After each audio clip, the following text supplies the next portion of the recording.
Основной вопрос, как получить дополнительный терабайт памяти или любой объем на своем MacBook Pro. Вам понадобится вот такая штука и вот такая штука. В нашем случае это SanDisk Extreme на 1 терабайт и переходничок под MacBook 14-16, которые на M-очке идут.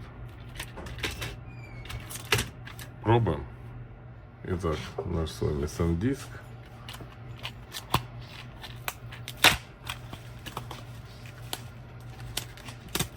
И наш с вами переходничок.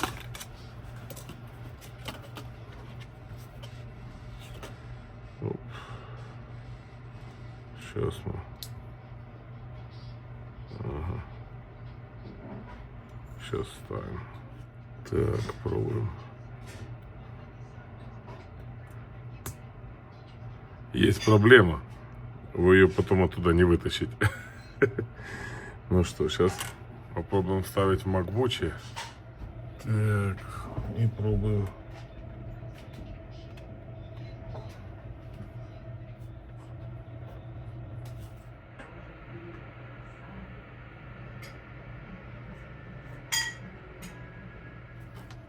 И вот он у нас появился.